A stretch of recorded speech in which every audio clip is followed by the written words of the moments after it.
Pénitentiaire, Emmanuel Baudin, le secrétaire général de Force ouvrière pénitentiaire, était de passage à Clairvaux ce jeudi. Le but, aller à la rencontre des personnels pour faire le point sur les conditions de travail. À Clairvaux, la situation est particulière depuis l'annonce de la fermeture de l'établissement d'ici 2022, mais le syndicat ne laisse pas tomber. Il veut prouver que le site de Ville-sous-la-Ferté reste viable dans le temps.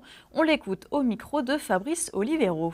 Quelque chose de particulier à Clairvaux, Force ouvrière s'est battue, se bat et se battra pour le maintien de cet établissement qui a toutes les conditions requises pour continuer à fonctionner, surtout dans un moment où on manque de places de prison. On a remis 20 millions d'euros de travaux dans cet établissement pour qu'il soit efficace. On y reçoit aujourd'hui des détenus très très difficiles. On a des agents qui sont formés pour gérer ce type de détenus. Donc il faut absolument qu'on ait un courage politique. Il faut que Mme Belloubet vienne à Clairvaux. Elle parle aussi de prison ouverte. Ici à Clairvaux, il y a la capacité de faire quelque chose d'intelligent. Les SAS, elle parle de SAS, de préparation à la sortie. On pourrait, avec la culture, penser à un projet des détenus qui, pour se réinsérer, feraient des potachés. On pourrait faire un restaurant ici. On pourrait faire plein de choses. On peut maintenir ce site. Et voilà ce que moi je suis venu dire aux collègues, sans rendre du rêve. Donc il faut convaincre le politique. Certains ont leur vie ici. Partir d'ici, c'est se déraciner aussi. Et puis c'est aussi un village qui meurt. Nous, ce qu'on veut penser, c'est à comment on va réussir pour mettre tout en œuvre pour maintenir cet établissement.